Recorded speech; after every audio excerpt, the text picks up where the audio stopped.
Bismillahirrahmanirrahim. Assalamualaikum warahmatullahi wabarakatuh. Berjumpa lagi kita pada kajian di Geraha Mualaf, channel sayang kita. Pada Kamis malam seperti biasa, saya akan ditemani dengan Bapak Menahem Ali, dan malam ini kita juga kedatangan tamu, yaitu Saudara Ishak. Ya. Pada malam hari ini kita mempunyai tajuk yaitu kesejajaran Torah dan Quran. Baik, tanpa memperpanjang waktu lagi, kita tampilkan Pak Menahem Ali dari Ishak. Assalamualaikum Pak Ali. Waalaikumsalam warahmatullahi wabarakatuh. Apa ya, pakai assalamualaikum atau assalamualaikum nih? Sama aja. Sama aja ya? Oke. Pak Ali, gini Pak, malam ini kita punya topik ini kesejajaran Torah dan Quran nih Pak ya. Ishak juga nanti bisa bantu ya? Bisa.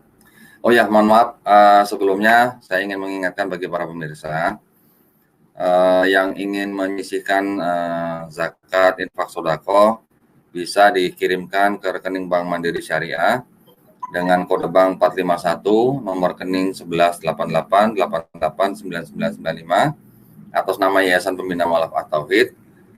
Ya, dan bukti transfer bisa dikirimkan ke nomor handphone 0812 3280 2080. Pak Ali mungkin mau himbau pemirsa buat yang tanah di Wonosalam, Pak.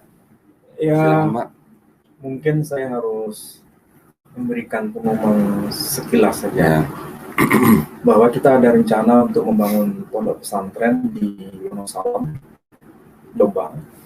Dan itu diperuntukkan untuk para mu'alaf. Saya kira ini patut menjadi perhatian kita semua, terutama pada para pemirsa, supaya mereka bisa untuk ikut memiliki, ada sense of belonging berkaitan dengan pondok tersebut. Masih membutuhkan banyak dana, dan diharapkan para agniya yang punya rezeki untuk ikut serta melakukan kerjasama dengan Geraha Mualaf dalam rangka mewujudkan pondok pesantren tersebut. Kita tidak mungkin hanya mengandalkan satu orang, dua orang. Kita membutuhkan kerelaan hati semua orang dalam rangka untuk mewujudkan pondok pesantren itu. Saya mengetuk setiap hati bagi mereka yang Muslim terutama untuk ikut serta mewujudkan cita-cita besar ini. Mudah-mudahan itu bisa terlaksana. Amin.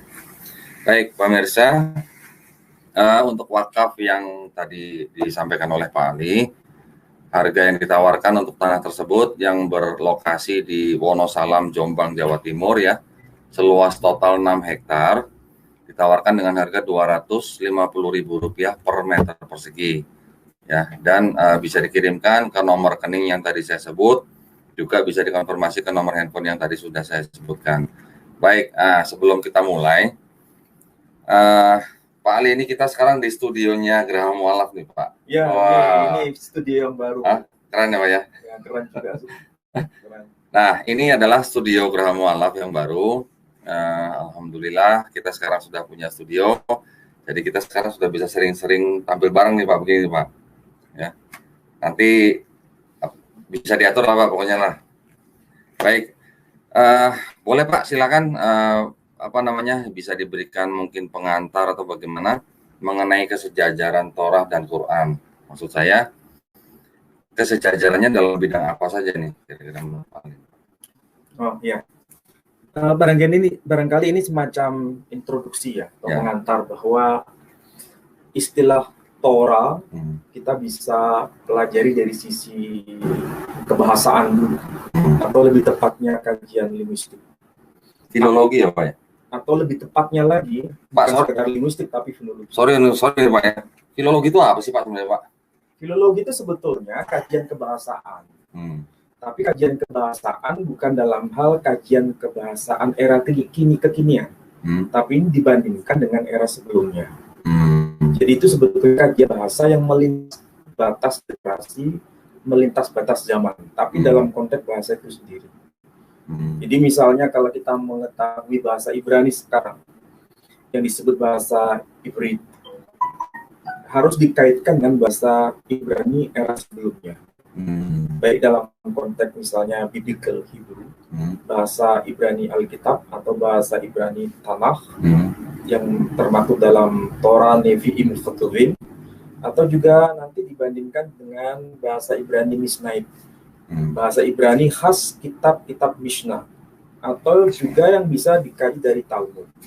Itu agak ada perbedaan cara penulisan. Misalnya kata Elohim pakai huruf Waw, ada yang tidak. Itu sebetulnya hanya ekspresi ortografi, bentuk tulisan. Saya kira itu penting dalam konteks kajian filologi. Jadi itu kajian linguistik yang melintas batas zaman dan generasi. Kalau mungkin bahasa kita itu ada yang disebut bahasa ejaan Van Ophusen, ada ejaan yang disempurnakan, EYD. Kalau Van Ophusen itu kan hurufnya Latin tapi kan ada OE misalnya, itu tulisannya ITOWE, tapi kan dibaca itu. Tapi sekarang ITU. Nah itu berarti ada perbedaan cara ortografi, bentuk tulisan. Itu bagian dari yang disebut filologi. Nanti lebih khusus lagi itu kajian semantik, perbedaan misalnya bisa makna itu sampai pada hal konteks itu. Namun kita tidak hanya bahas dalam hal yang sampai pada level yang seperti saya sebutkan, tapi hanya kulitnya saja. Baik, Pak. Menarik sekali ya pemirsa ya. Baik, mungkin kita punya pandangan nggak kira-kira kalau menurut topik ini gitu ya, kesejajaran Torah dan Quran. Kalau tadi menurut Pak Ali dipandang dari sisi bahasa gitu ya. Selain dari sisi bahasa, kira-kira apa lagi yang bisa disejajarkan? Sangat penting untuk memahami bahasa original supaya tidak tergantung pada suatu terjemahan yang kadang-kadang bisa lost in translation. Kadang-kadang terjemahan diterjemahkan lagi. Jadi ada terjemahan dan diterjemahkan lagi, tapi diterjemahkannya dari terjemahan, bukan dari original teks. Itu bisa sangat menyimpangkan makna. Jadi kalau dari teks asli diterjemahkan, mungkin sudah ada distorsi. Diterjemahkan lagi gitu ya, makin jauh lagi gitu distorsinya gitu ya. Baik. Nah, menariknya begini, apa yang dikatakan Yitzhak itu, saya kira perlu menjadi catatan kita bersama. Karena bicara Torah, bicara Quran, ini ada teks dasarnya. Ada yang disebut dengan the original text. Jadi dua agama besar, yakni agama Yahudi, kemudian agama Islam itu basisnya itu jelas. Ada yang disebut teks aslinya. Kalau bicara mengenai Torah, itu teks aslinya Ibrani. Kalau bicara mengenai Quran, teks aslinya Arab. Kalau bicara bahasa Arab, kemudian bahasa Ibrani, itu sebetulnya satu keluarga yang disebut sebagai bahasa Semitik.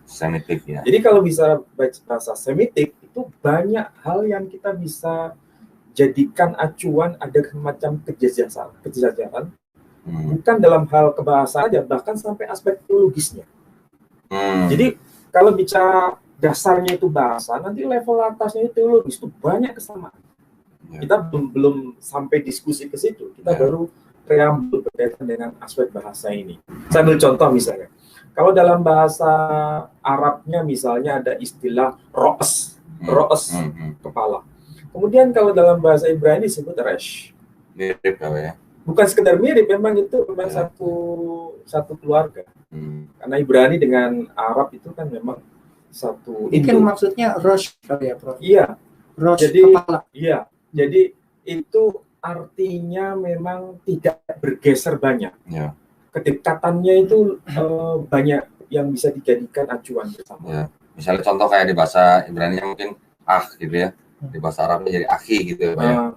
Kurang lebih gitu kali ya. Kalau akhi itu saudara. Tapi kan dasar katanya mungkin satu akar gitu mungkin ya. Akar. Seperti rijil kalau bahasa Arabnya kaki. Kalau bahasa Ibrani regel. Jadi memang ada yang bisa kita jadikan, oh iya ini ada kesamaan. Cuma kalau orang Arab tidak bisa mengatakan huruf G. Ada.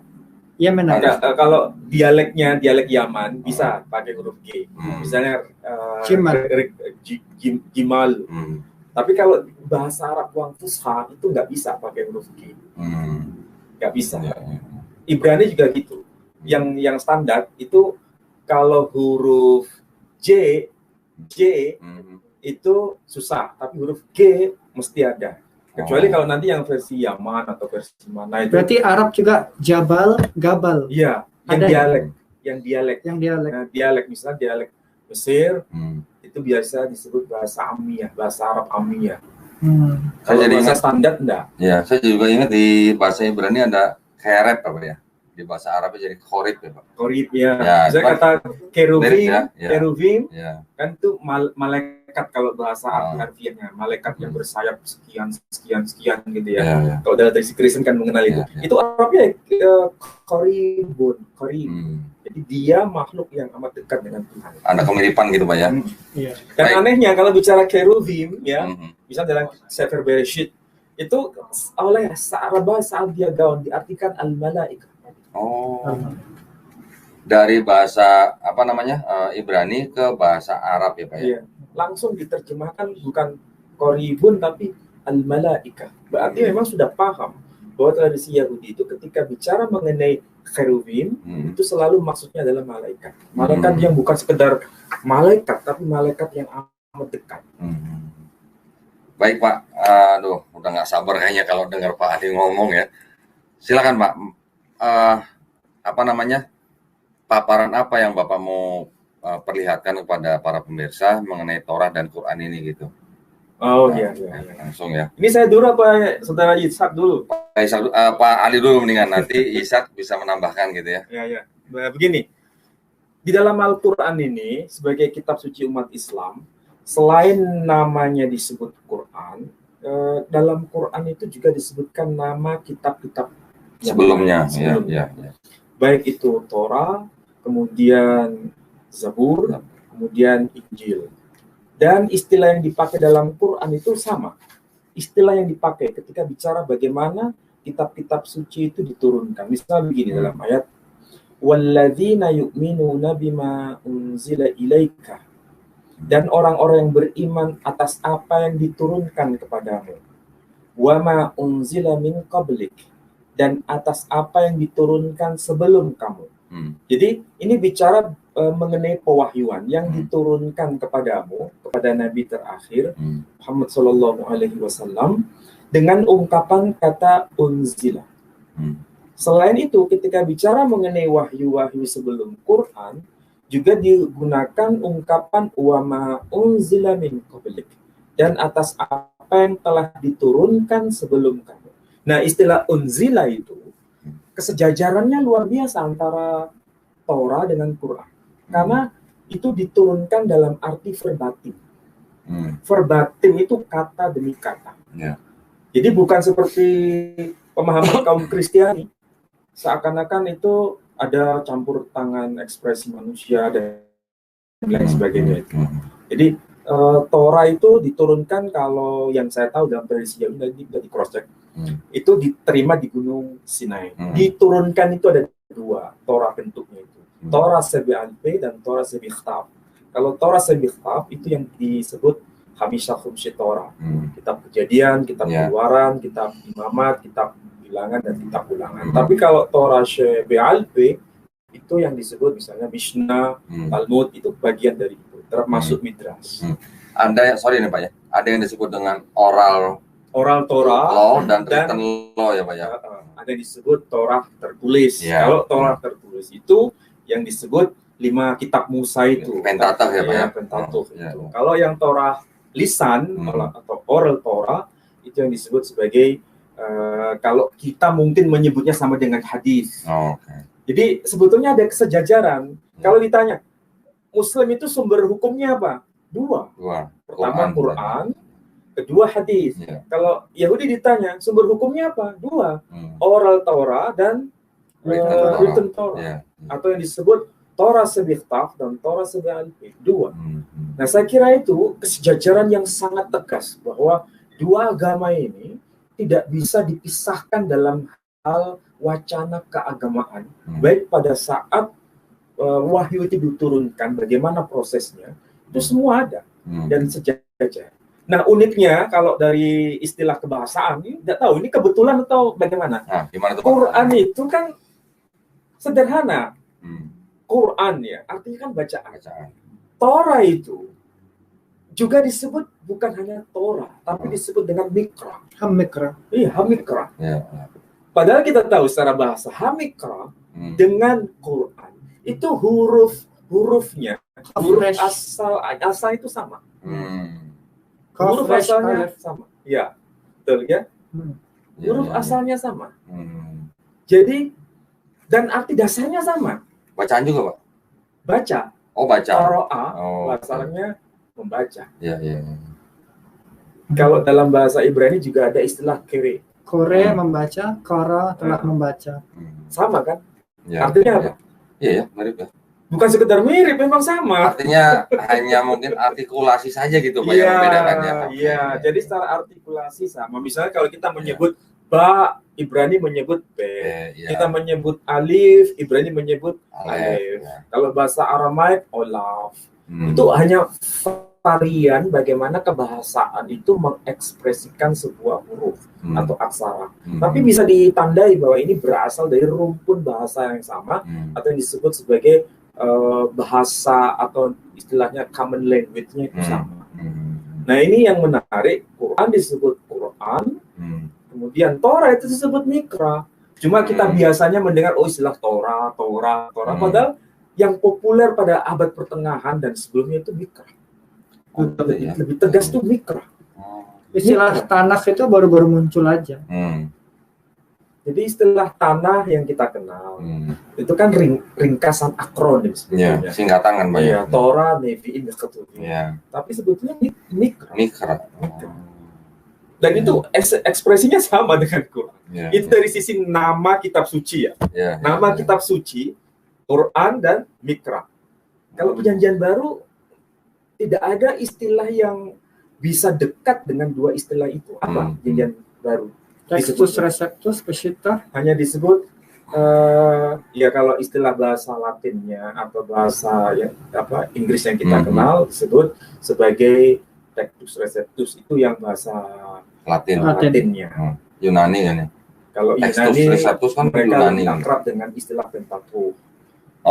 Kalau dalam bahasa Inggris ya kita kenal dengan istilah The New Testament.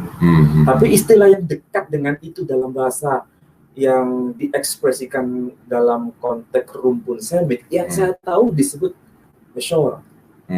Beshora itu berita. News. Tapi istilah Beshora dengan istilah Mikra kan jauh. Beshora jatuhnya nanti di Inggrisnya jadi gospel ya, Pak ya. Nah, atau bukan gospel, good news. Iya, gospel itu good news, Pak. Tadinya awalnya kan berevolusi dari kata gospel gitu, Pak. Menjadi gospel gitu ya. Kan nanti dari ucapan Tuhan, gospel. Kalau dalam konteks keislaman nih, Prof, Injil itu kitab yang betul-betul verbal teachings, yang betul-betul murni lisan atau pernah dicatat dalam pemahaman umat Islam. Karena kalau kita lihat Injil hanya diwariskan secara lisan, berarti muridnya tidak mencatat, berarti itu pernah lost in history kan? Kalau dalam konteks sejarah, itu sebetulnya lebih dekat dengan istilah Taurat lisan. Taurat lisan. Jadi bukan sesuatu yang sejak awal ditulis. Berarti kalau ada orang nih, misalnya nih, saya sebagai seorang Temani menyebut Injilion, tiada lembaran. Bisakah itu lalu menjadi disebut Injil dalam bahasa Arab? Ya, karena mengalami Arabisasi. Ya, mengalami Arabisasi, maka itu disebut sebagai sesuatu yang tertulis. Tapi sebetulnya dari filosofi kebahasaan itu merupakan semacam tradisi oral. Tidak ditulis ya? Tidak ditulis. Berarti sama dengan tradisi Israel Utara yang disebut Shomeri, yang Torah Shebe'al-Peh, Halakha Lemoshe Sinai tidak dituliskan sama sekali. Sama sekali ditulis. Maka disebut Torah Shebe'al-Peh, sesuatu yang dilisankan. Lisan aja gitu ya. Oral itu harfiahnya kan sebenarnya hukum. The law. Instruksi. Instruksi. Makanya ketika Abraham pun sebetulnya juga menerima Torah tuh. Torah dua Torah.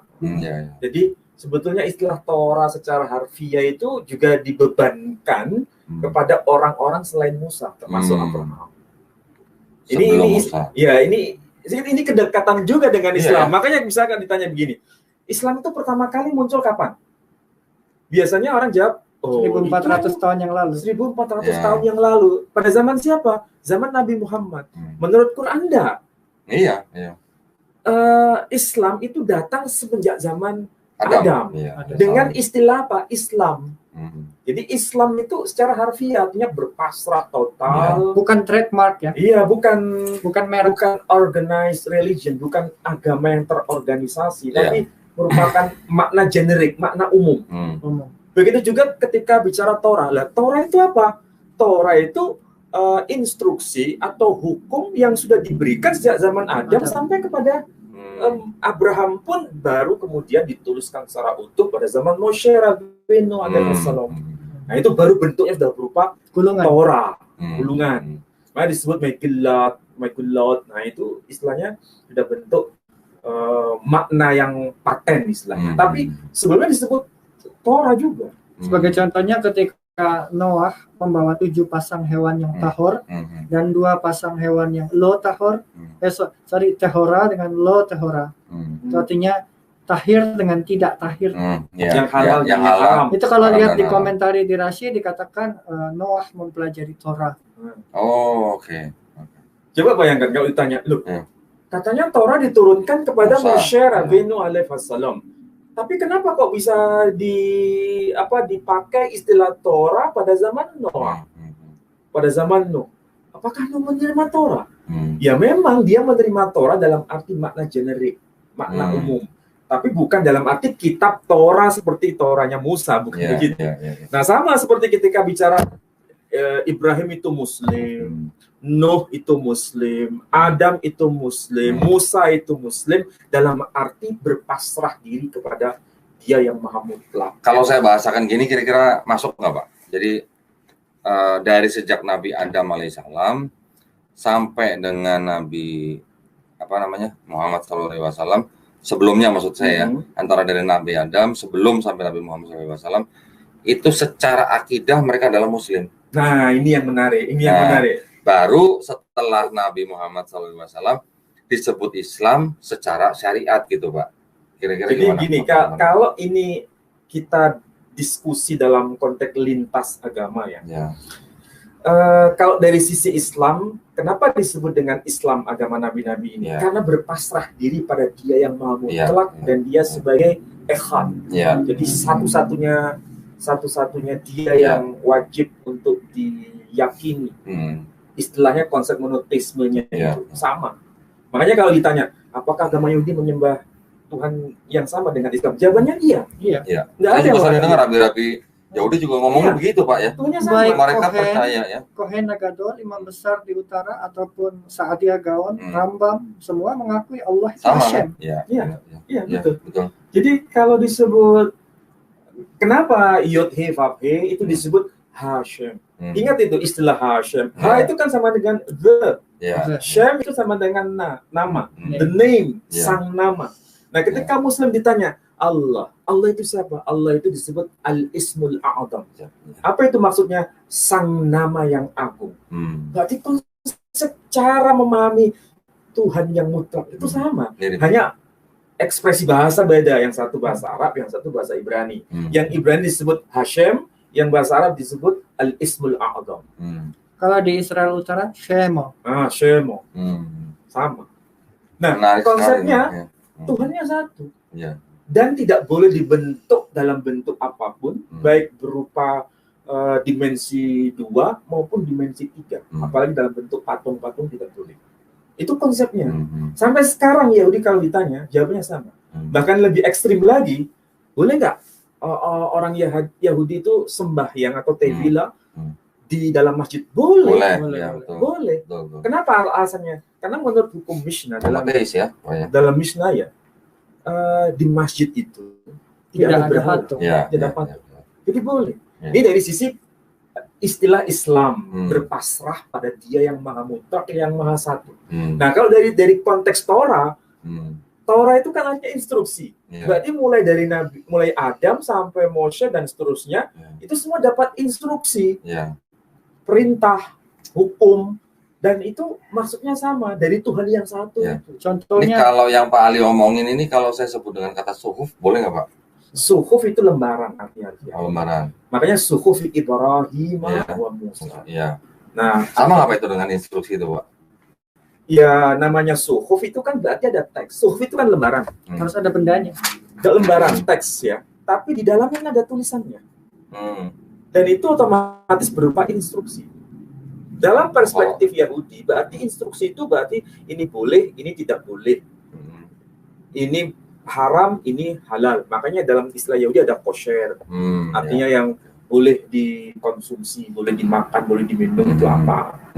Makanya ada 316 instruksi. 613 instruksi. Itu apa maksudnya? Ya Torah itu. Tapi kalau dilihat dari zamannya Noah, atau kita menyebut Noah bahasa Ibrani, kan ada 7 hukum misalnya. 7 hukum itu itu rabbinic commandments. Itu ya. Jadi istilahnya era Nuh itu sederhana sekali hukum-hukumnya. Tapi ketika zaman Musa itu hukumnya lebih rigid lagi. Nah, kalau yang Ten Commandments, Pak, itu masuk kemana tuh? Itu diberikannya di Har Sinai. Jadi bukan, maksudnya disebutnya apa itu sebagai? Aseret Hadevarim.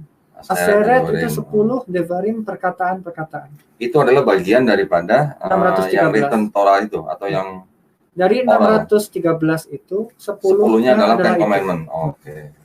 Jadi bagian dari itu. Ya. Dari 613 salah satunya 10 hukum Torah itu. Kenapa angkanya kok ganjil 613? Karena ada 248 perintah dan 365 larangan itu kalau nggak salah kaitannya dengan jumlah tulang dan gitu? Iya. Jumlah tulang. Iya, tulang manusia. Sampai sedetail itu dalam tradisi Yahudi.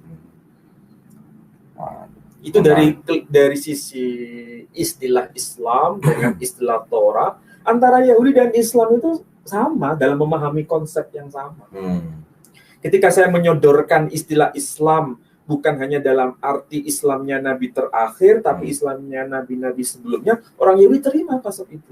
Ketika pihak Yahudi mengatakan, bukan hanya Musa yang menerima Torah, bukan hanya Moshe Rabbeinu alaihissalam yang menerima Torah, tapi yang lain-lain, Noah, kemudian Abraham, menerima Torah, kita pun sebagai Muslim menerima itu. Iya. Quran kan juga membenarkan gitu kan, banyak. Membenarkan Torah, membenarkan Zabur dan Injil gitu kan ya. Cuma ada orang yang tidak cerdas mengatakan itu bagaimana itu Ibrahim dikatakan Muslim kan muncul tahun berapa? Ya itu makanya tadi saya bilang Pak, Muslimnya itu secara akidah gitu Pak ya, tetapi belum secara syariat gitu ya. Gitu ya pemirsa ya. Wah sangat menarik ya pembahasan kita malam hari ini. Ini di depan Pak Ali ini ada buku yang warna biru nih, apa nih Pak kalau boleh? Oh, kalau ini sebetulnya buku yang amat langka. Ya. Saya kira Pak Doni juga punya. Saya juga punya Pak. Ini buku langka. Ya. Tapi ini hanya khusus bicara mengenai Torah yang tertulis atau yang disebut Torah Sebichta. Nah, di sini sebetulnya ada teks covernya itu ada Inggrisnya, ada Ibraninya. Kalau Inggrisnya The Torah, Jewish and Samaritan versions compare. Side-by-side comparison of the two versions with differences highlight. Kalau bahasa ini disusun oleh Mark Solson. Kalau bahasa Ibraninya HaTorah Girsa Yehudi, Girsa Somronit Bihasova. Maksudnya sama. Jadi Girsa Yehudi artinya itu versi Yahudi, Girsa Somronit, dan versi Samaria dibandingkan dibandingkan. Jadi di sini tuh ada dua Torah, bukan dalam makna ini ya, Torah lisan dan Torah tertulis. Sama-sama Torah tertulis, tapi yang satu versi Yahudi, versi Samaria. Ada dua. Tapi ini bentuk tulisannya ditulis dalam bentuk Ketaf Asyuri. Ketaf Asyuri itu tulisan yang diadopsi dari Assyria. Nah, kalau yang dipakai dalam tradisi Samaritan itu sebetulnya bentuk tulisannya nggak begitu. Di sini ada pengantar, tulisannya agak beda, lebih kuno lagi. Nah, seperti ini. Nah, seperti ini. Ini contohnya aja. Ini yang disebut sebagai aksara Ibrani itu sebetulnya ini. Yang aslinya Ibrani itu yang itu, Pak. Jadi istilah aksara Ibrani itu yang ini, tulisan ini. Nah, ini. Yang bawah ini ketaf Asyuri, tulisan Asyuri. Cuma karena kita sudah biasa menyebut ini aksara Ibrani, akhirnya taken for granted. Oke. Ini yang atas disebut Old Hebrew, Ibrani atau Paleo Hebrew. Sedangkan yang ini disebut Ibrani itu aja, Hebrew script. Oke, yang Ibrani itu sebenarnya adalah dari Asyuri itu Pak ya. Mungkin bisa di-shoot ini. Nah, yang atas ini yang disebut Paleo Hebrew. Atau lebih tepatnya aksara Hebrew, yang bawah ini yang disebut sebagai ketaf Asyuri. Jadi yang atas namanya ketaf Shomeri. Ketaf Shomeri. Yang bawah namanya ketaf Asyuri. Jadi istilahnya karena diwariskan dari tradisi Samaria, maka disebut istilah ketaf Shomeri. Nah, boleh cerita dikit nggak Pak? Apa namanya? Yang disebut dengan Samaritan itu apa Pak? Samaritan dengan Yahudi itu sama sebetulnya. Dalam arti sama-sama mewarisi hukum Torah, Torah Musa. Kenapa bisa ada tanah Yahudi dan tanah Samaritan gitu? Oh, salah, Torah. Yang dimaksud Torah. Ya, Torah. Torah. Ada, karena yang Samaritan hanya memang Torah. Kenapa ada Torat Shomeri dan Torat Yahudi? Iya betul. Perpecahannya terjadi pada zaman Kohen Eli. Okay. Saat itulah mereka ada permasalahan di dalam politik sehingga memisahkan diri, lalu yang di selatan ini menamakan diri mereka Yehudi, sedangkan yang di atas menamakan Shomeri. Shomeri artinya penjaga Torah, Yehudi artinya orang yang memuliakan Hashem. Tapi dua-duanya Bani Israel. Oke. Kalau nggak salah yang Samaritan itu bukannya yang keturunan dari Nabi Yusuf ya? Keturunan dari Yusuf. Kalau yang 10 suku sebetulnya. 10 suku. Sebetulnya di utara pun ada Kohanim, Lewi ada, Efraim ada. Ya, yang kerajaan utara kan 10 suku, yang bawah Yehuda dan Benyamin ya. Ya kan? Nah, tetapi kalau yang dipercaya sebagai keturunan yang Samaritan sebagai penjaga Torah itu adalah yang keturunan dari Yusuf. Kalau nggak salah dari Manasye. Kalau yang saya pernah baca ya. Kalau yang saya tahu dari Pirkei Avot. Pirkei Avot itu salah satu dari bagian Torah. Bagian dari Talmud. Informasi berkaitan dengan bagaimana cara Torah itu diturunkan, ditransmisikan, diwariskan.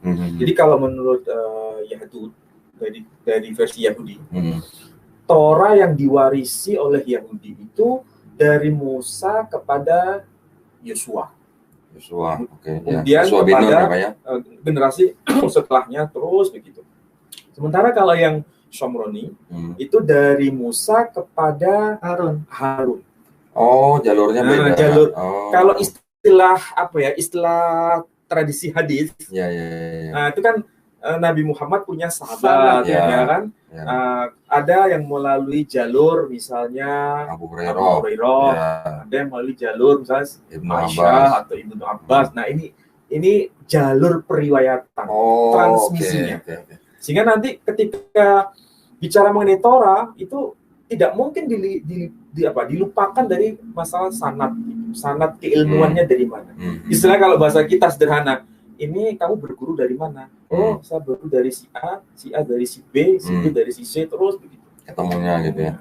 Tetapi yang saya baca, Pak, bukan dari buku ini saya baca ya, Pak, yang dari review-review yang lain gitu ya, bahwa ada perbedaan kurang lebih ada 6.000 perbedaan, Pak, dari Torahnya Yahudi dan Torahnya Samaritan. Apa betul, Pak, itu? Ya, itu pembahasan lebih lanjut tuh. Detail itu, ya, detail. Karena ada misalnya begini, kalau di soal ekspresi tulisan aja, misalnya Elohim itu ada tambahan huruf waw. Kalau di Shomeri tidak ada. Kalau di istilahnya Dead Sea Scroll, itu ada misalnya Elohim itu ada tambahan huruf waw. Itu ekspresi.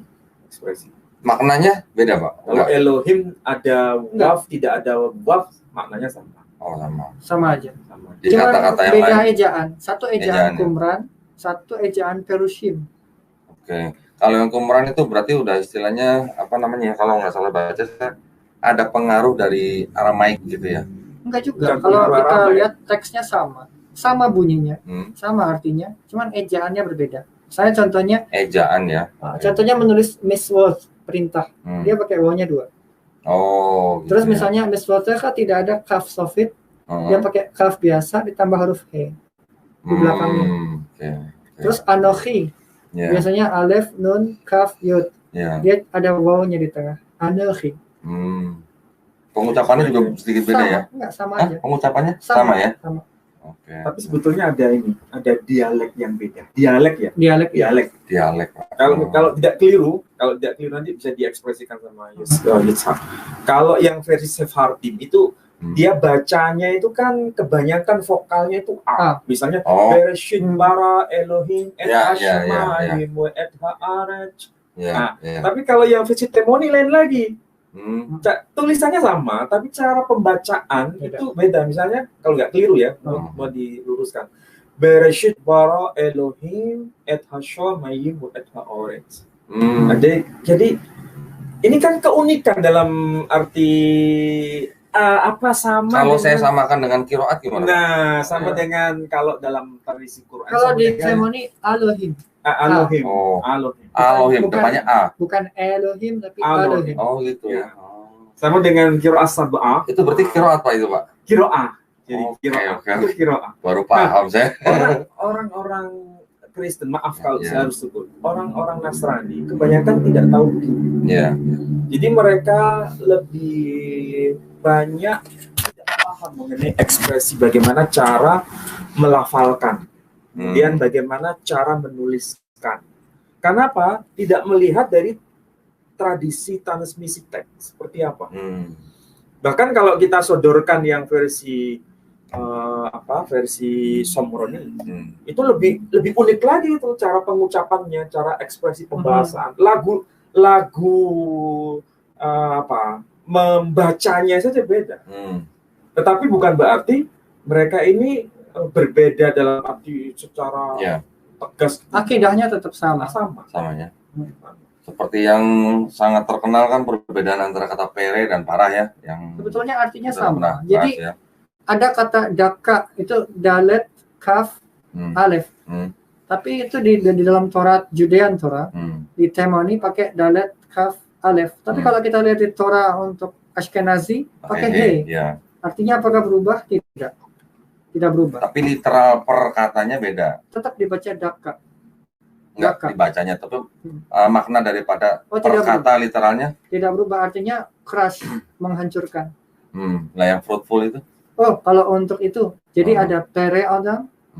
Lalu kalau yang di dalam Shameri ditulisnya juga Torah Adam, sama aja artinya itu berbuah. Karena akar katanya peres. Fruitful. Sama seperti perintah di dalam Torah, peru urvu. Berbuahlah dan menjadi banyaklah. Berbuah itu maksudnya punya keturunan. Berkembang biak. Jadi itu kan akar katanya adalah P dengan res. Jadi sama juga dengan pere Adam. Itu pembahasan yang sederhana, tapi belum sampai yang paling detail. Ini pembahasan sederhana. Nanti kita akan melihat ya bagaimana antara Torah dengan Quran, cara mengekspresikan bahasa Semitnya. Itu sangat luar biasa. Bisa kasih contoh nggak Pak? Satu aja Pak. Aduh penasaran nih jadi ini. Jadi ini ya, dalam Quran itu kan disebutkan nama kitab Torah, kemudian Taurah maksudnya. Torahnya. Kadang-kadang biasa Hebrunya di Taurah, kemudian disebut Zabur, disebut Injil, dan disebut Quran.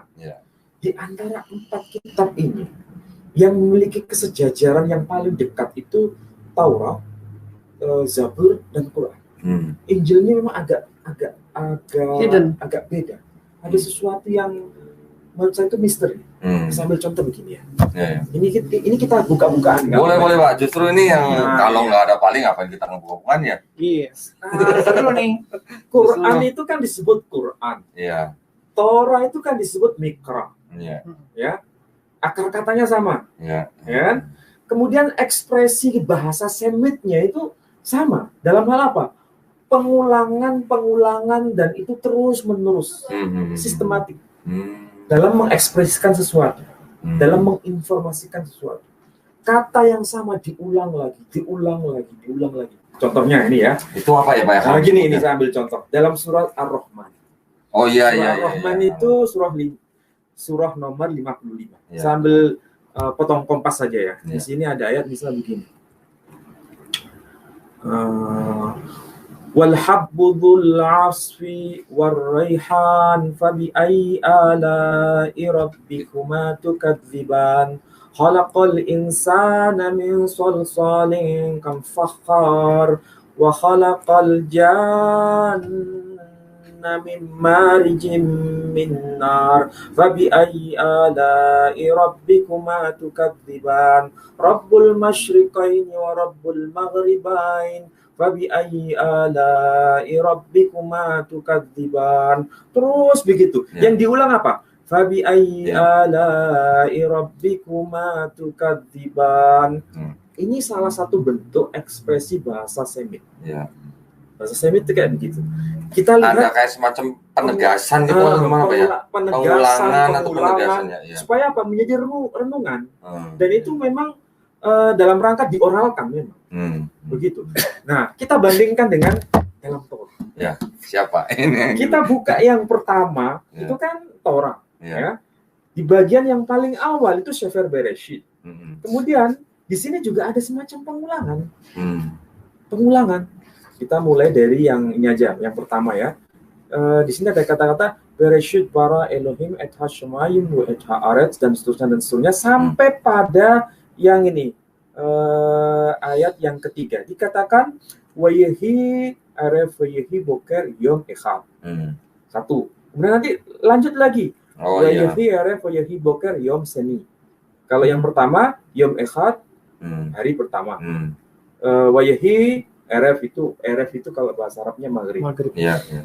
Jadilah petang. Wayehi boker jadilah pagi. Boker tov. Nah itu pagi. Yom echad hari pertama. Nanti ngomong lagi, bicara pewahyuan lagi, ditulis lagi. Wayahi RF. Nah gini. Wayahi RF wayahi boker yom seni hari kedua. Terus lagi nanti. Wayahi RF wayahi boker yom selisi hari ketiga. Terus terulang. Pengulangannya. Ini khas Torah. Diulang.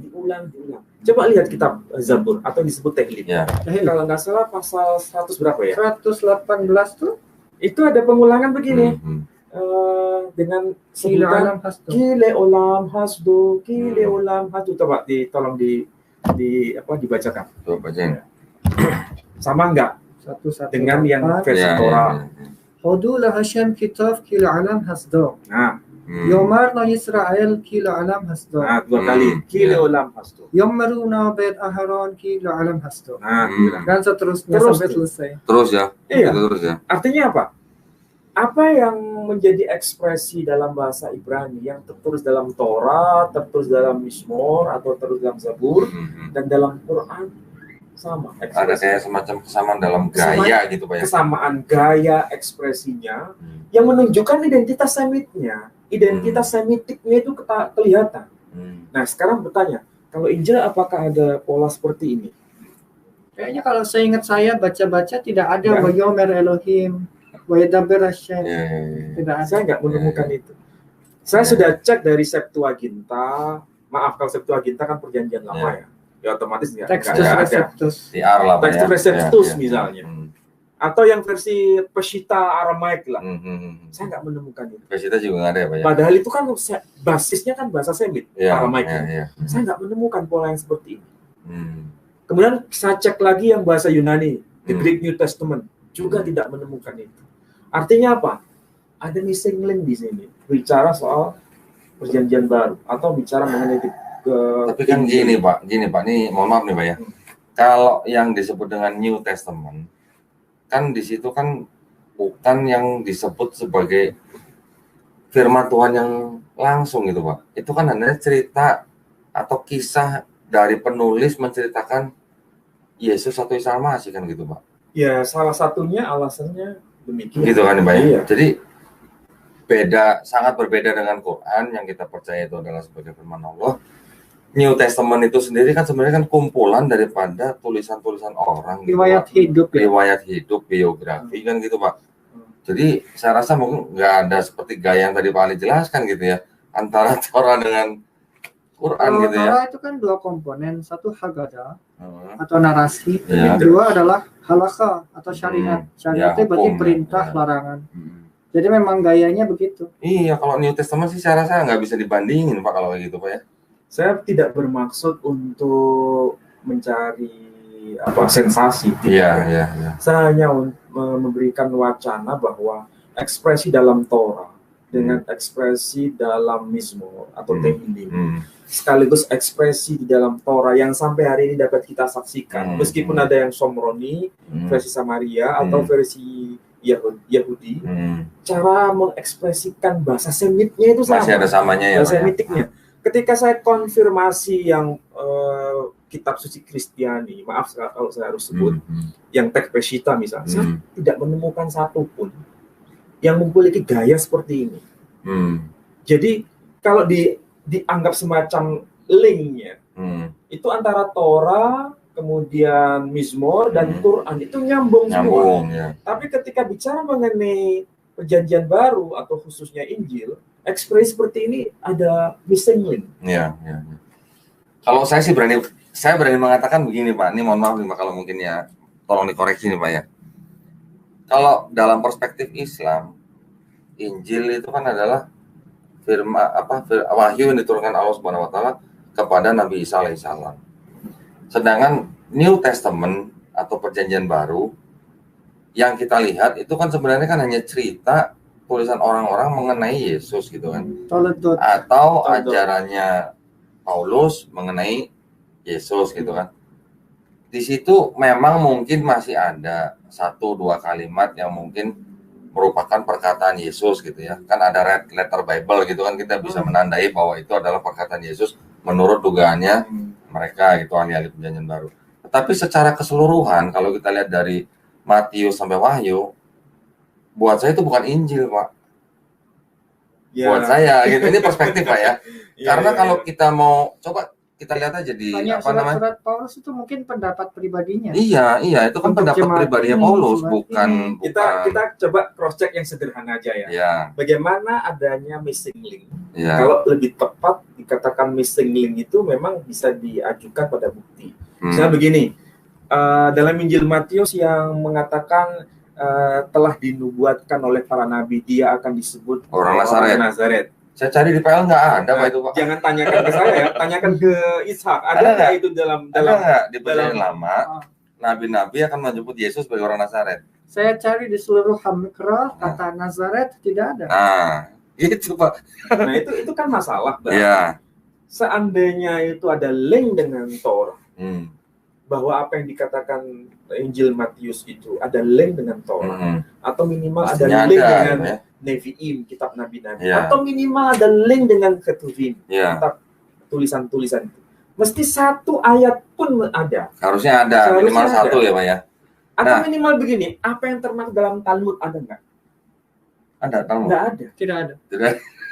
Dalam Midrash saya juga nggak menemukan. Dalam Mishnah saya nggak menemukan. Jadi kalau begitu yang dikatakan telah dinubuatkan oleh nabi-nabi, nabi-nabi mana ini yang dimaksud? Makanya saya juga sudah pernah belajar itu nggak ada. Dan orang-orang Majusi yang datang karena melihat perbintangan yang sering disebut dengan Avde Kochavim Mazalot, itu bisa datang menghampiri Yesus karena ada perbintangan bintang timur. Itu di mana ajarannya? Di dalam Torah juga nggak ada. Mungkin nggak ada ya. Di dalam tanah atau Mikra juga tidak ada. Nah, saya mau menambahkan sedikit Pak. Yang tadi saya sebutkan bahwa New Testament itu bukan Injil yang diturunkan kepada Nabi Isa alaihissalam, itu kita bisa baca sendiri Pak di Lukas nih. Lukas 20 ayat 1. Saya baca terjemahannya aja Pak ya. Pada suatu hari ketika Yesus mengajar orang banyak di bait Allah dan memberitakan Injil Pak. Nah, berarti kan ini berarti ada Injil, ada Yesus. Pada zaman Yesus memberitakan Injil, berarti kan Yesus mempunyai Injil. Otomatis kan berarti kan Injil ini adalah yang diterima dari, mungkin kalau di istilah Perjanjian Baru Bapa gitu ya. Tapi itu kayaknya ada penambahan kosakata, di Peshitta nggak ada begitu kayak. Nah, Peshitta mungkin saya nggak tahu. Yang di Peshitta. Coba. Di Dukhrana kita cek di Dukhrana. Coba di Peshitta. Ada beberapa Pak, ada banyak ayat yang mengatakan bahwa Yesus memberitakan Injil gitu. Nah, sekarang yang diberitakan Yesus, apakah ini Injil Matius, Injil Markus? Kan tentu saja bukan. Kan itu kan belum ada Pak. Jadi sebenarnya ini agak matching dengan pernyataan saya tadi bahwa Injil yang dikenal dengan Yesus itu ya Ya ini yang diberitakan oleh Yesus gitu, Pak. Ya ini memang harus dilihat dari aspek historis dan aspek kebahasaan. Kalau dari aspek kebahasaan ini juga multi interpretasi. Ada dua hal yang bisa dipahami. Pertama, dia memberitakan Injil dalam makna sekedar berita gembira. Okay. Jadi bukan bentuk wujud konkret kitab suci dalam bentuk tulisan. Kalau dipahami seperti itu, sebetulnya ketika kita memahami Quran dan ada istilah Injil juga bisa dimaknai seperti itu. Masuk kan Pak ya sebenarnya kurang lebih ya. Jadi dia menerima Injil bisa dalam makna dia menerima kabar gembira, memberitakan kabar gembira. Kalau ada kata-kata Injil Allah gimana Pak? Ya kabar atau Injil kerajaan Allah gitu. Ya kabar gembira dari Allah. Nah, berarti kan yang dimaksud dengan Injil itu adalah memang yang diberitakan oleh Yesus kan Pak. Tetapi kalau dari Matius sampai Wahyu kan itu bukan Injil sebenarnya. Ya tarik. Nah, yang menjadi salah kaprah itu kan banyak, bahkan saudara-saudara kita Muslim pun memahami bahwa Bible itu adalah Injil gitu. Betul kan Pak? Iya. Satu Bible walaupun di dalamnya ada perjanjian lama pun disebut Injil. Padahal salah. Padahal salah gitu ya. Nih coba nanti saya carikan yang ada Injil Allah. Jadi kalau di Pesita itu cuma dikatakan he was teaching the people in the temple and preaching, tapi nggak ada Injil. Nggak ada kata evangelion. Nah, adanya hanya kalau nggak salah dikatakan di sini bahaikla la'amma wa masabar. Memberitakan kepada umat. Sudah begitu aja.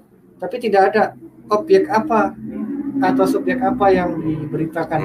Tapi kalau di dalam terjemahan Indonesia LAI ada kata memerintahkan Injil. Jadi seolah-olah coba cek Markus 1:14 Pak Presiden. Markus 1:14. Nih Pak. Oh ya, itu ditegaskan kata Injil. Sesudah Yohanes ditangkap, datanglah Yesus ke Galilea memberitakan Injil Allah, Pak. Nah, lebih jelas lagi ya. Coba kita lihat ada nggak kata Injilnya? Coba. Nah, jadi kan maksud saya tadi gitu, Pak. Injil itu di dalam perspektifnya Islam kan juga memang adalah wahyu yang diturunkan Allah Subhanahu wa taala kepada Nabi Isa alaihissalam gitu kan, Pak. Saya ngelihat di New Testament ini ya, kalau baca yang tadi Lukas 21 dan Markus 1:14 masuk gitu Pak harusnya. Tidak ada kata Injilnya di sini. Nggak ada ya? Jadi di sini hanya dikatakan sebarto de malchuto da'alaha. Nah, sebarto de malchuto itu artinya berita baik dari Allah. Berita baik dari langit. Sebarto de malchuto. Berita kabar baik dari langit itu ya Pak ya? Berita dari langit. Oh, berita dari langit. Oh. Pertama ada kata wemachres. Wemachres itu artinya preaching. Dan he preach gitu kan. Terus baru ada huwa sevarto de malchute da'alaha gitu. Jadi nggak ada kata evangelion gitu. Memberitakan kerajaan Allah. Ya. Oke, Pak, sangat menarik Pak ini sebenarnya kajian ini. Yang jadi catatan bahwa antara Torah, Mazmur atau Tehillim dengan Quran linknya jelas. Ya, temu ya Pak. Karena menggunakan gaya bahasa yang sama. Dan itu mengikuti tradisi Semitik. Sementara kalau kita bicara mengenai perjanjian baru, itu ada sesuatu yang missing link, tidak sama dengan Torah, tidak sama dengan Mazmur atau Tehillim, tidak sama juga dengan Quran. Totally different, Pak ya. Totally different. Ya. Tetapi kalau kita menuju kata atau mengaitkan dengan kata Injil yang dimaksud di Quran, mungkin itu karena tidak tertulis yang seperti tadi saya bilang gitu ya. Makanya kita tidak bisa membandingkan gitu ya, Pak ya. Makanya dalam Injil Matius kan jelas tuh bahasa Aramaiknya. El dilitute aiso de masiho breh David breh Abraham. Dilitute toldot dalam bahasa Ketava dilitute. Kitab riwayat. Tava dilitute. Iya. Kitab riwayat atau kitab silsilah. Jelas kan berarti kan kalau gitu kan? Ya, harusnya. Baik. Menyebut kata evangelion itu kalau nggak salah di mana? Di Lukas apa di Markus? Banyak. Di Lukas 21 sama Markus 1:14. Dan masih ada yang lagi. Kalau nggak salah Markus 1 itu udah kata evangelion dipakai. Coba Markus 1:14 sama 15 coba. Yang di ayat satunya sudah jelas di sini. Risha Evangelion di Yesus Mesih permulaan Injil gitu kan. Tapi ada kata Evangelion. Di sitanya nggak ada. Kalau yang tadi cuma Sevarta. Nah, kita tahu istilah Evangelion apakah asli bahasa Aramaik? Itu kan dibaca dalam bahasa Aramaik. Iya. Tapi kenapa muncul Evangelion? Apakah Evangelion bahasa Aramaik? Bukan kan harusnya. Padahal tadi seharusnya bahasanya Sevarto. Iya. Sevarto itu mengabarkan.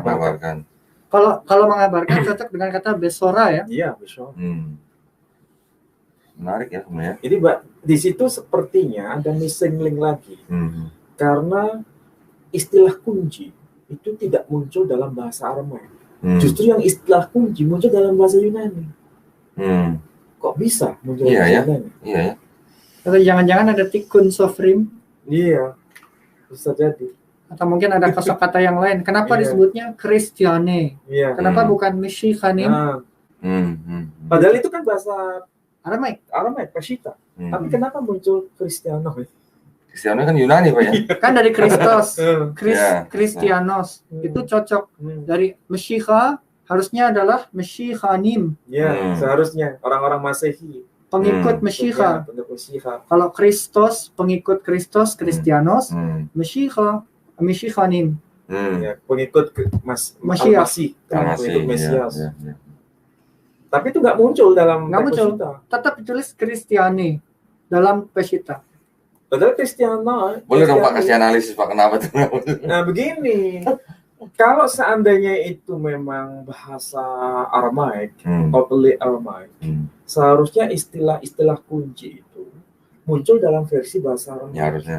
Tapi kenapa istilah-istilah kunci yang salah satunya adalah Kristiano itu kok dalam versi bahasa Yunani yang diaramkan? Kira-kira kenapa? Sama dengan istilah Paraklito. Ya. Paraklito. Itu dalam bahasa Aramaik itu tidak ketemu aslinya apa. Tapi ada di dalam di dalam Pirkei Avot. Di dalam Pirkei Avot Kone Paraklit Ahad. Jadi Paraklit itu artinya defender atau istilahnya pengacara kalau kita ada di akhirat. Lalu kategor itu pendakwa. Kalau kita berbuat satu miswa, kita mendapat satu Paraklit. Kalau kita berbuat satu avera atau khet, kita mendapatkan satu kategor. Jadi istilah itu ada dipakai di dalam bahasa Mishnah. Berarti itu kira-kira disusun era berapa? Tahun berapa? Iya ya, berarti sudah ada pengaruh Yunani ya Pak ya? Iya. Mungkin ada istilahnya Neo-Aramaik ya. Karena begini, kalau bicara Mishnah ya, itu kan tidak lepas dari bicara Talmud. Talmud dan Mishnah, itu rabi-rabi Yahudi paham bahwa kalau mau belajar Talmud atau Mishnah versi Yerusalem, itu mau tidak mau mereka harus menguasai bahasa Yunani. Sebab kalau nggak menguasai bahasa Yunani, di situ bertaburan banyak istilah-istilah Yunani. Nah, kalau bicara Talmud Bavli atau Mishnah yang disusun di wilayah Babel, itu mereka harus menguasai bahasa Persia. Karena di situ pertaburan banyak bahasa Farsi. Jadi kalau seorang rabi menguasai Talmud, tidak mengerti bahasa Parsi, tidak mengerti bahasa Yunani, itu impossible. Nggak mungkin ya. Nggak mungkin. Bayangkan bicara Talmud itu sudah bahasa Ibrani, kemudian bahasanya Talmud Bavli itu Aram versi Timur, dialeknya itu Aram versi Timur, plus harus paham bahasa Parsi. Belum yang Talmud yang Yerusalem, coba bayangkan.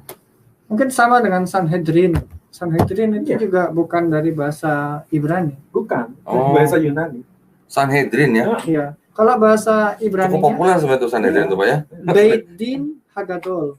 Beit Din itu rumah pengadilan. Hagadol itu besar. Itu kosakata yang sebenarnya dipakai untuk pengadilan itu adalah Beit Din Hagadol. Tapi karena sudah terlalu sering disebut Sanhedrin, jadi udah terkenal, populer. Jadi yang dipentingkan itu adalah makna. Mengenai istilah itu bisa bergeser. Nah, dalam konteks ini sama seperti bahasa Adiagaon. Kenapa misalnya istilahnya tempat wilayah dari keturunan Yoktan itu dari wilayah Mesha sampai wilayah Sephora. Istilahnya kan pakai Mesha dan Sephora. Tapi rabi-rabi Yahudi paham. Meskipun istilah itu bisa berganti, tapi substansi maknanya itu tidak bergeser. Titik koordinatnya sama aja. Jadi ketika bicara soal apa itu, kalau versi Sadia-Gaon itu kan Mesya disebut Makkah. Nah, nanti bisa dibaca sama Ishak. Kemudian Sefara itu diterjemahkan dengan Al-Madinah. Ini bukan terjemahan subjektif dari Rebay Sadia-Gaon. Ini Rebay Sadia-Gaon. Coba namanya saja Sadia-Gaon, belakangnya itu Gaon. Gaon itu profesor. Sama dengan bukan sekedar profesor, itu pemimpin tertinggi dari komunitas yang betul-betul ilmunya itu bisa dipertanggungjawabkan. Top betul. Paling tidak itu yang disebut sebagai yang sangat otoritatif. Gitu ya. Jadi meskipun teks Ibraninya tertulis Mesya, kemudian Sadia-Gaon menuliskannya Makkah, itu titik ordinat dari wilayah itu sama. Sebagaimana kalau kita bicara Talmud, kenapa kok pakai istilah Sanhedrin? Kenapa nggak pakai istilah Beddin? Kenapa kok Sanhedrin? Kalau Beddin kan itu bahasa Ibrani. Kenapa pakai istilah Sanhedrin bahasa Yunani? Karena orang Yahudi paham, rabi-rabi itu paham. Mau disebut Sanhedrin, mau disebut Beddin, itu maksudnya satu, tidak beda. Itu saja. Nah, masalahnya saudara kita yang kaum Nasrani, maaf sekali lagi saya mohon maaf, tidak paham begini masalah. Sehingga ketika ada menemukan kata Makkah, menemukan kata Al-Madinah dalam teks Rabi Sadia-Gaon, langsung divonis itu rabi abal-abal. Sangat tidak akademik, terburu nafsu karena tidak sesuai dengan pemahaman dia, kemudian langsung menyerahkan rabi. Mestinya dia ngomong gitu, suruh ngomongnya di Timur Tengah. Ada yang menuduh begini, itu kan rabi Islam katanya. Dituduh begitu juga. Rabi Islam. Setelah Rabi Sadia-Gaon divonis seperti itu, ditambah lagi ada Rabi Maimonides atau nama populernya Rambam. Itu juga menggunakan istilah yang sama atau ekspresi yang sama, meskipun kata yang dipakai beda, tapi substansinya sama. Karena nggak cocok dengan pemahamannya, ini juga disebut rabi abal-abal. Ini saya juga semakin gimana ya cara mencerdaskan orang seperti ini. Saya pernah ingat begini, Pak. Ada Kristen juga yang bilang sama saya begitu. Saya kasih tahu bahwa Rabi Sadia-Gaon menerjemahkan Yod-Heh-Vav dengan kata Allah kan. Iya. Dia bilang apa? Salah, itu bukan menerjemahkan dengan menjadi nama Allah, bukan mentransliterasikan. Menyejajarkan. Iya, yang dia menerjemahkan ke dalam bahasa Arabnya, Pak, maksudnya. Oh iya, kan? Dengan kata Allah kan. Iya. Saya kasih tahu begitu, Pak. Dia bilang apa? Itu kan karena dia kan menulis itu kan di bawah pemerintahan Arab katanya. Tuduhannya. Apa hubungannya saya bilang gitu loh. Jadi seolah-olah ada tekanan atau ada paksaan dari pemerintah setempat memaksa dia untuk menulis seperti itu. Apa korelasinya? Gitu. Buktinya apa? Kalau sekarang begini ya, begini. Apa bukti kalau itu di bawah tekanan dari pemerintah Arab? Kalau dilihat dari ekspresi tulisan saja, tidak semua orang Arab Muslim waktu itu yang ngerti tulisan Ibrani. Bagaimana cara mereka mengontrol? Ini sesuai dengan mau kemauan mereka dan ini yang tidak. Orang Yahudi itu sangat hati-hati dalam menjaga imannya dan itu mengekspresikannya dalam bentuk tulisan rahasia. Bahasa Yudeo-Arabik itu bahasa rahasia sebetulnya dan tidak semua orang bisa akses itu. Iya, karena tulisnya bukan pakai Arab, tapi pakai tulisan Ibrani. Tulisan Ibrani, padahal bahasanya itu bahasa Arab. Bukan kan yang Rabi Sadia-Gaon kan yang saya tahu kan ada dua, Pak, yang Yudeo-Arabik sama yang Yudeo Arabik. Yang Yudeo-Arabik sama yang bahasa Arabnya juga ada kan, Pak? Saya punya dua-duanya. Nah, itu. Masalahnya saya nggak bawa di sini. Itu, Pak. Di sini ada. Kalau di aplikasi ada. Jadi aslinya itu beliau menulis dalam tulisan Ibrani, tapi bahasanya Arab. Iya, dibacanya bahasa Arab. Kemudian baru abad ini tahun 2000-an lah. Tahun 2000-an, tahun 2020-an baru diterbitkan itu yang tulisan pakai aksara Arab. Oleh Rabbi Somtov. Websitenya kalau nggak salah Project Sadia-Gaon, Project Juice, sorry, Pak. Project Sadia-Gaon. Khusus mempopulerkan tulisan-tulisan Sadia-Gaon. Karena begini dari Yahudi itu. satu-satunya, ini bukan salah satunya, satu-satunya dokumen berbahasa Yudeo-Arabik, bahasa Arab tapi pakai huruf Ibrani, itu karya dari Rabbi Saadia Gaon. Masterpiece berarti. Masterpiece ya. Jadi karya magnum opusnya. Sebentar, Shameri juga punya. Nah, lagi kan? Shameri juga punya. Walaupun dokumen itu sangat langka, saya pernah lihat sebuah tulisan dengan Kitab Shameri. Padahal bahasanya Arab. Oh, gitu? Ada, nanti saya kirimkan. Boleh. Coba. Waduh. Bagaimana cara orang Islam mengontrol itu? Dalam tekanan. Coba bayangkan. Dan ketika menulis malaikat Allah, malak Allah, itu ya tulisan alif lamet he, itu benar-benar pakai Kitab Shameri. Dan itu saya punya filenya, walaupun saya punya hanya satu gambar gitu. Ya. Padahal Kitab Shameri itu tulisannya kayak begitu kuno begitu. Terus orang-orang Arab mengontrolnya seperti apa? Kalau memang mereka dipaksa pakai istilah itu. Nah, itu ini kan alasan yang tidak bisa dipertanggungjawabkan, tapi dipaksakan dalam rangka apa? Supaya Tuhannya orang Yahudi dengan Tuhannya orang Islam itu beda. Padahal yang membuat beda itu siapa? Mereka sendiri. Kita nggak pernah membuat perbedaan itu. Kenapa?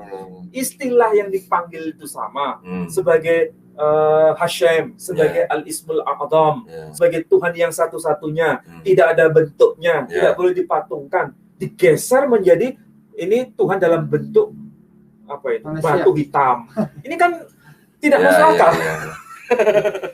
Dan seorang rabi pernah mengatakan kepada saya, Prof, kalau ternyata komunitas dari Shameri itu waktu 1000 tahun yang lalu, kurang lebih ya, waktu Rav Saadia Gaon masih hidup, Rav Saadia Gaon itu dalam histori orang-orang Shameri well respected and well known. Iya betul.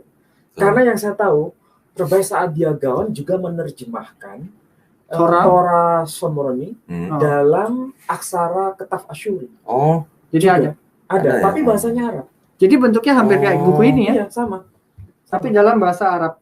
Jadi Rabbi Saadia Gaon itu sebetulnya orang yang sangat bijak, memahami Torah itu bukan hanya Yahudi minded, tapi juga kelompok Samaria juga diperhatikan oleh beliau. Makanya dia punya dua terjemahan versi Arab, sama-sama dalam Ketaf Asyuri, huruf Assyria, bahasanya sama-sama Arab, tapi diambil dari dua sanad keguruan. Nah, yang begini kaum Nasrani nggak tahu. Laura saya kasih tahu begitu bilang gitu, Pak. Itu kan karena di bawah Arab aja katanya. Apa hubungannya, saya pikir gitu ya. Sama seperti kata Elohim dalam bahasa Ibrani kan ada 4 arti nih. Bisa kekuatan, otoritas, bisa malaikat, bisa hakim-hakim.